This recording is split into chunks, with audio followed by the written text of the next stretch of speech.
आता आपण इथे मोहरी टाकलेली आहे,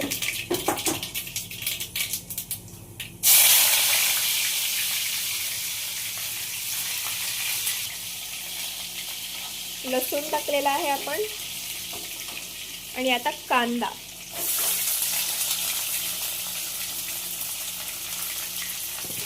आता तो कांदा नीट परतवून घ्यायचा आहे. आता एकदम लालसर रंग येईपर्यंत हा कांदा आपल्याला भाजून तेलात घ्यायचा आहे.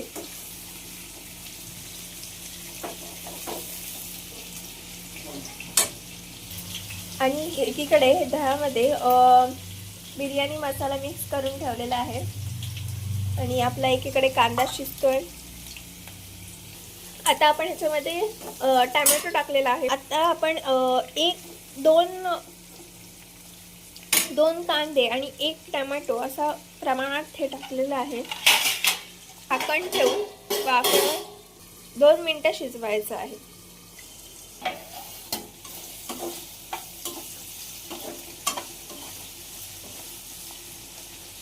आपण इथे भाज्या कापून ठेवलेल्या आहेत, आणि ह्यामध्ये बटाटा, शिमला मिरची, फ्लॉवर, मटार हे अशा काही भाज्या आहेत, आणि त्या आपण पुलावरून हे टाकणार आहोत.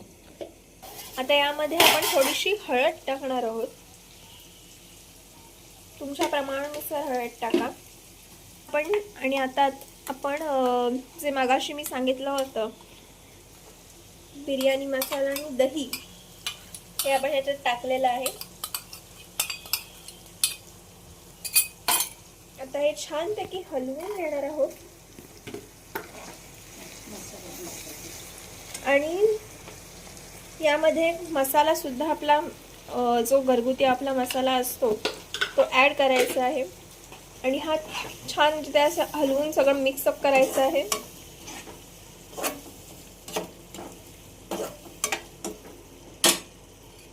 पुन्हा एकदा आपण ह्याच्यावर झाकण ठेवणार आहोत. आता आपण ह्याच्यामध्ये मीठ टाकणार आहोत. हे काय दिसतंय छान. आता आपण ह्याच्यामध्ये थोडंसं तुमच्या चवीनुसार मीठ टाका.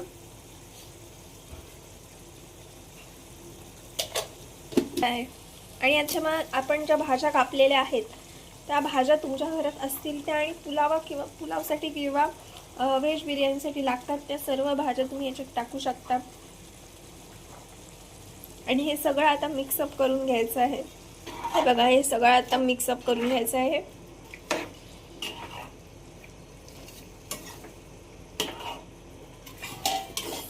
आता हे भाजी शिजण्यासाठी याच्यावर झाकण ठेवून झाकणावर पाणी ठेवायचं आहे शिजण्यासाठी. आता आपण पाणी ठेवलेलं आहे. हो,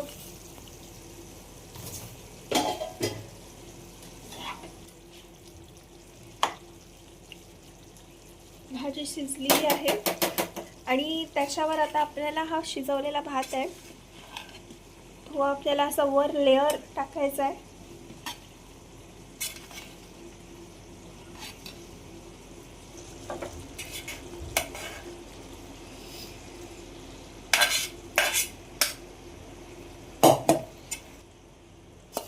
हे बघा, अशा प्रकारे आपण लेअर लावलेला आहे.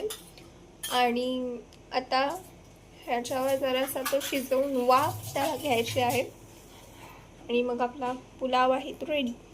हे बघा,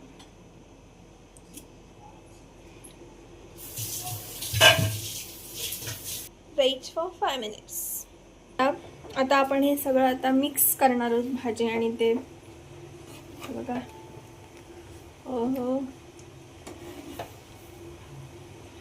भात जरा कढईच्या वर आलेला आहे, फुल काठ भरलाय.